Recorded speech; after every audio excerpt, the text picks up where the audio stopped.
Hi guys, it's Luke here for SimBoxx. We're in Manchester. It's the final press conference at Mauricio Lara versus Leigh Wood 2. Delighted to be joined by Darren Barker. Darren, how are we doing? Yeah, very well, thank you. Always good to come back to Manchester. It's one of my favourite cities, if I'm honest. Good to hear from a Cockney to a monk. But yeah, the main event, Mauricio Lara, Leigh Wood. It was heartbreak for Leigh Wood the first time around, that knockout in the 7th round. He seemed to be boxing very well up until that moment. What do you think he needs to do differently going into the second fight? I mean, look, not to get too technical with it now, I think he planted his feet a bit too much, and he allowed Lara to work the body shots, which I thought they were very good shots. But generally, when he was moving and dictating the distance with that lead hand, stabbing that jab to the body, I thought just before the stoppage, I thought there was no way Lara was going to win this. So look, I think if he stays disciplined, stays completely switched on for the entire fight, I think he can win this one. And I'm probably just going to lean towards Leigh Wood. I mean, some people think I'm crazy because Lara can finish this at any moment, but I think the blueprint's there. Leigh Wood, he was on the cuffs, I thought, of winning, but it just shows you in professional boxing at title level, it's a marathon, not a sprint. Absolutely. So with that first fight heading in, we knew about Lara's background. He was a big puncher, all action. Leigh Wood himself, a big puncher as well. But do you think, how do you think Leigh Wood's mentality will be affected heading into this fight? Now he's been on the wrong end of the power rather than just talking about it. I don't think a great deal different. I think he will know now, right, it's a fact. Lara can finish this fight at any point. I know now, firsthand. I think the confidence is there, certainly from what I'm hearing. And it's just about staying switched on. Don't be leaning back with your hands down. Don't be trading hooks with Lara. I mean, that was the issue. He dropped his right hand and he was caught with a left hook. It was a weird way he got caught as well. He was kind of square on.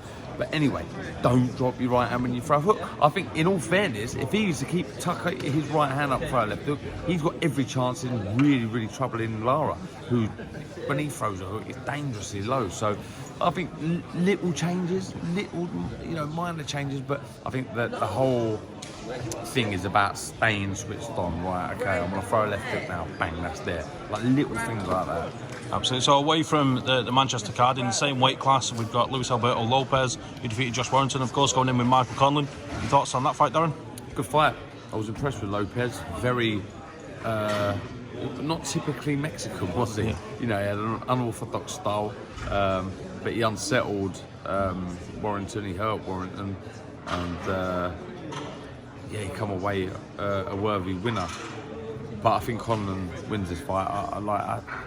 He was looking very good against, certainly starting the fight very good against Leigh Wood. We know how dangerous Leigh Wood's been in the past. I think Conlan's superior skill will be able to kind of nullify that awkward style of Lopez. I think he'll be able to jab to the body. I think that'll offset the rhythm of Lopez. Usually get it with those fighters that kind of switch and they lean back and they have their hands low, just jab to the body, pierce that jab to the body, and I think we'll see a lot of that from Conlan, and I think he'll edge it on points. Darren, now as boxing fans, we know we can't count our chickens before the eggs hatch, but what a world it would be if Michael Conlan was to win a world title, Leigh Wood was to regain a world title, and then a unification in a rematch. That's the dream, isn't it? That's the dream. And look, you've got Warrington still about. There's still big fights. We just need a couple of wins. We need our guys, if you like, to snatch the titles away from the Mexicans. Absolutely. And thirdly, the last big main event in the UK this weekend, being that there's 3 shows. Okolie against Billam Smith, WBO Cruiserweight World Title. What's your thoughts on that fight? Do you know what? It's an interesting fight. Yeah.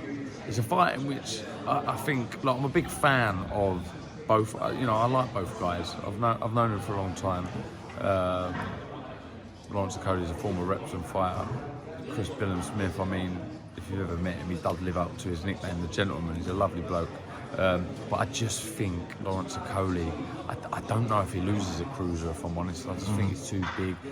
Look, I mean, he's not the most exciting fighter in the world, but what he does do is he wins, and he manages to win.